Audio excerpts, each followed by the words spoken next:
ఓం నమ శివాయ. భారతదేశం ఎన్నో దివ్యక్షేత్రాలకు ఎన్నెన్నో దివ్యాధామాలకు నిలయము. ఆ సేతు సీతాజాలము అసఖ్యమైన పవిత్ర ఆలయాలు ఈ నేలపై కొలువై ఉన్నాయి. యుగాలు మారిన తరాలు గడిచిన ఆ ఆలయాల శక్తి ఏమాత్రం తరగడం లేదు.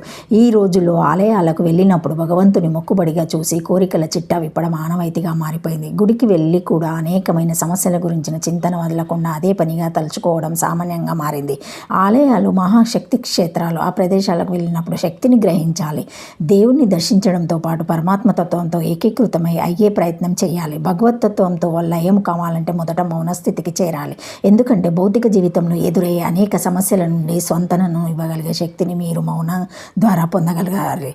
మౌనం మీకు సత్య దర్శనాన్ని కలిగిస్తుంది. దివ్య ప్రదేశాలకు వెళ్ళినప్పుడు మనసును ప్రయత్నపూర్వకంగా సిమిస్తపరిస్తే శక్తిని పొంది చేసుకోవాలి. తక్షణమే మీ చింతలు తగ్గి మనసు మీ అధీనంలోకి వస్తుంది. ఎన్ని పనులు నా కోవెలకు వెళ్ళిన